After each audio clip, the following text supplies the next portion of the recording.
You wake up, and the first thing you notice is your own mind already buzzing with thoughts, not in a calm, reflective way, but like an overzealous host who's invited too many guests to a tiny room, all of them shouting for attention. Before you've even brushed your teeth, you're knee-deep in old arguments, distant regrets, imagined criticisms, or elaborate what-ifs. You replay a conversation from 2 years ago. Did I sound rude? Did I laugh too loudly? Maybe they've been thinking about that moment ever since, judging me. Or you're suddenly gripped by a fleeting, absurd memory like that time you accidentally waved at someone who wasn't waving at you.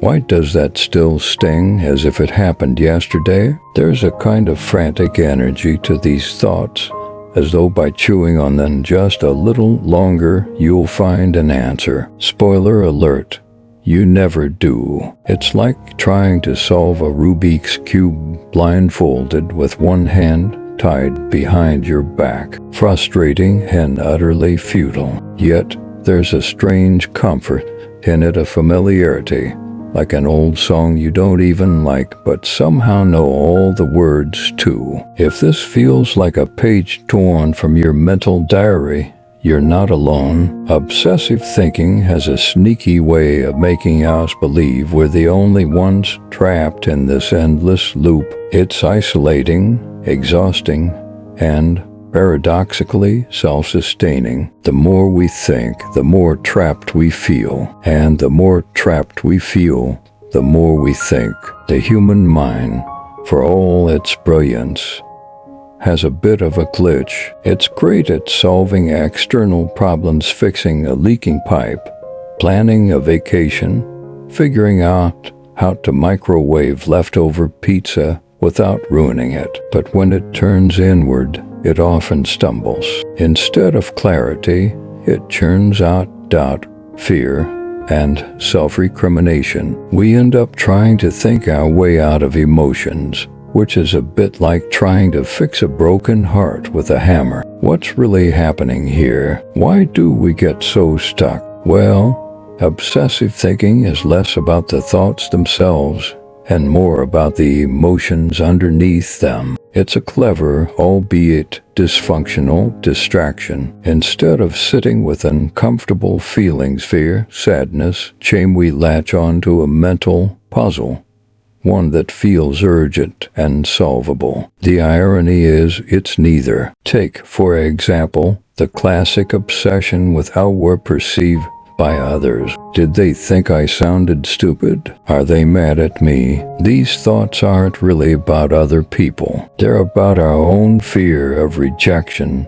our deep-seated need to feel accepted and valued. The thoughts act as a smokescreen, keeping us from confronting the more vulnerable truth that we're scared of being unloved. Or consider the person who's endlessly preoccupied with cleanliness or order. On the surface, it might seem like they're just particular or type A, but often, this kind of fixation is a way to cope with deeper feelings of chaos or helplessness. If I can just keep my environment perfect, maybe I can keep my emotions in check too. Spoiler alert.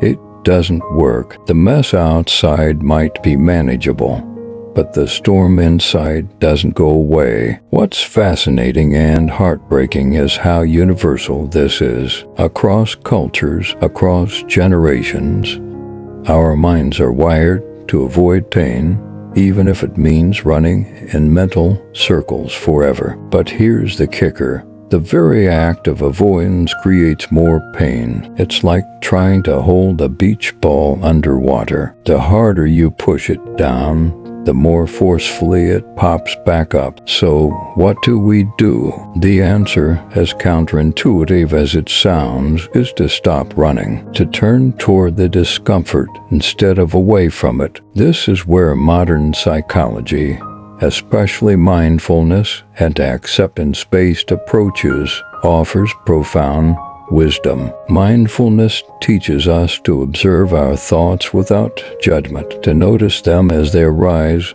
and let them go without getting tangled up in their stories. Imagine your mind as a vast sky and your thoughts as passing clouds. Some are dark and heavy, threatening rain.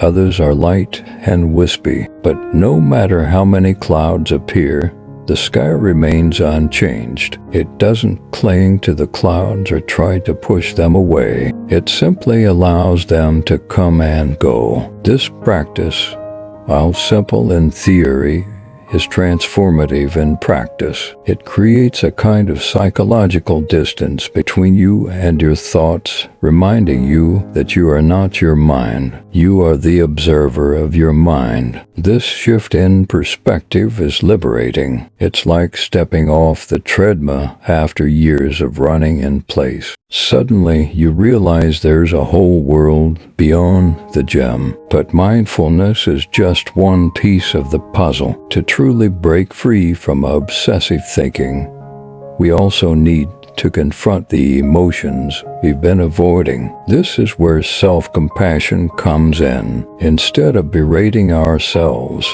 for feeling scared or sad or inadequate, we can learn to offer ourselves the same kindness we would extend to a dear friend. Imagine for a moment that your best friend comes to you overwhelmed by self-doubt. They tell you they're a failure, that they're unlovable, that they'll never be enough. Would you respond with harsh criticism? Would you tell them to toughen up or snap out of it? Of course not. You'd likely offer them comfort, reassurance, and unconditional support. So why do we find it so hard to offer the same to ourselves?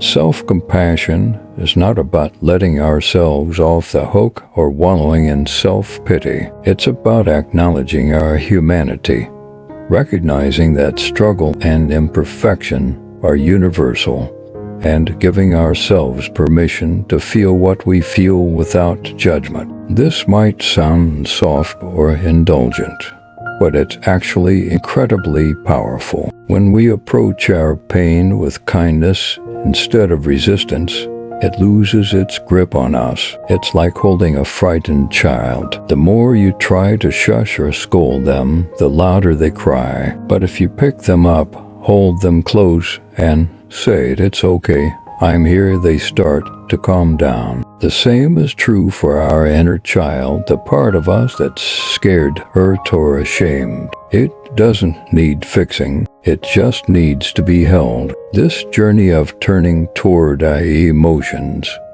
practicing mindfulness, and cultivating self-compassion is not a quick fix. It's a lifelong practice, one that requires patience and courage, but it's also profoundly rewarding. Over time, you begin to notice a shift. The mental loops that once felt so urgent start to lose their power. The fears that once consumed you start to feel manageable, and the kindness you extend to yourself begins to spill over into your relationships, your work, your life. You realize, perhaps for the first time, that you don't have to be perfect to be worthy. You don't have to have all the answers to be okay. You are enough, just as you are. So the next time you catch yourself spiraling into obsessive thoughts, pause, take a deep breath, and remind yourself, you don't have to solve this. You don't have to figure it all out. You are not your mind. You are the sky.